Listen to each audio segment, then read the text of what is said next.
ইসলামের মধ্যে দুইটা জিনিস দিয়ে নির্ধারণ করা হয়েছে, একটা হচ্ছে স্বর্ণ আর একটা হচ্ছে চাঁদি। স্বর্ণ যদি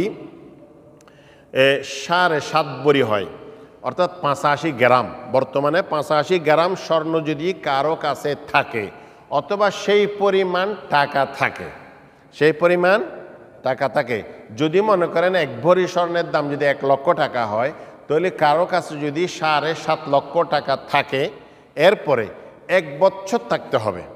1 বছর। গত রমজানে ছিল 7.5 লক্ষ টাকা, মনে করেন গত রমজানে স্বর্ণের দাম আরও কম ছিল, সেই হিসাবে মনে করেন 5 লক্ষ টাকার উপরে জাকাত আসছিল, তখন থেকে 5 লক্ষ টাকা ছিল। এখন এই বছর আস্তে আস্তে 7.5 লক্ষ টাকা হয়ে গেছে, সে 7.5 লক্ষ টাকা এই শাবান আগামী চাঁদের শেষ তারিখ পর্যন্ত ছিল, তাহলে এখন তার উপরে জাকাত ওয়াজিব হবে। যদিও মাঝখানে যদি ব্যবসার মধ্যে কমে যায়, মার খেয়ে গেছে, আবার আসি গেছে, তখন আর তাকে দিতে হবে। মাঝখানে যে ঘাটতি হয়েছে সেটার হিসাব হবে না। এটা হচ্ছে স্বর্ণের, এবং বর্তমানে স্বর্ণের হিসাবটাই বেশি শুদ্ধ, কারণ এ বর্তমানে সিলভার বা চাঁদি যেটা আছে, চাঁদির হিসাব নিকাশ চলে না। আর যদি চাঁদি হয় তাহলে 52.5 তোলা, 52.5 তোলা মানে 595 গ্রাম, অর্থাৎ 600 গ্রাম। 600 গ্রাম চাঁদি যদি কারো কাছে থাকে অথবা সেই পরিমাণ টাকা থাকে, কিন্তু চাঁদির দাম কম হওয়ার কারণে অল্প মানে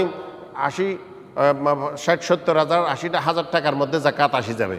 কিন্তু একটা জাকাত আসি যাওয়ার পরে তো মনে করেন একজনের কাছে কোরবানির সময় হয়ে গেলে কোরবানি ওয়াজিব হবে, এখন সে যদি কোরবানি করতে যায় তার টাকা অনেক চলে যাবে, 30,000 টাকা মতো চলে যাবে, 40,000 টাকা মতো চলে যাবে। সেই জন্য যদি জাকাতের টাকা হিসাব হয় তখন এটা ঠিক আছে। কিন্তু চাঁদির হিসাব ওই সময় করা যাবে যখন মুসলমানদের মধ্যে দরিদ্র বেড়ে যাবে। দরিদ্র যদি বেড়ে যায়, ফকির বেড়ে যায়, তখন চাঁদির হিসাব করিয়ে যাতে ফকিরদের উন্নতি হয় সেই জন্য ধনীরা বাইর করবে, জাকাত দেবে।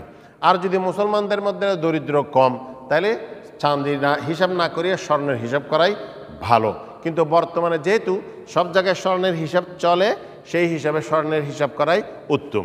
তো যাই হোক, দুটোটা ইসলামের মধ্যে চলবে। কেউ যদি বলে না আমি চাঁদির হিসাব করবে, তাহলে বলতে পারবে না তাকে না আপনি চাঁদির হিসাব কেন করতেছেন, সেটা বলা যাবে না, কেননা সেও একটার উপর আমল করতেছে। আর কেউ যদি বলে না আমি স্বর্ণ হিসাব করব, তাহলে তাতেও সমস্যা নেই, ঠিক আছে, কিন্তু একজনের মালিকানায় থাকতে হবে।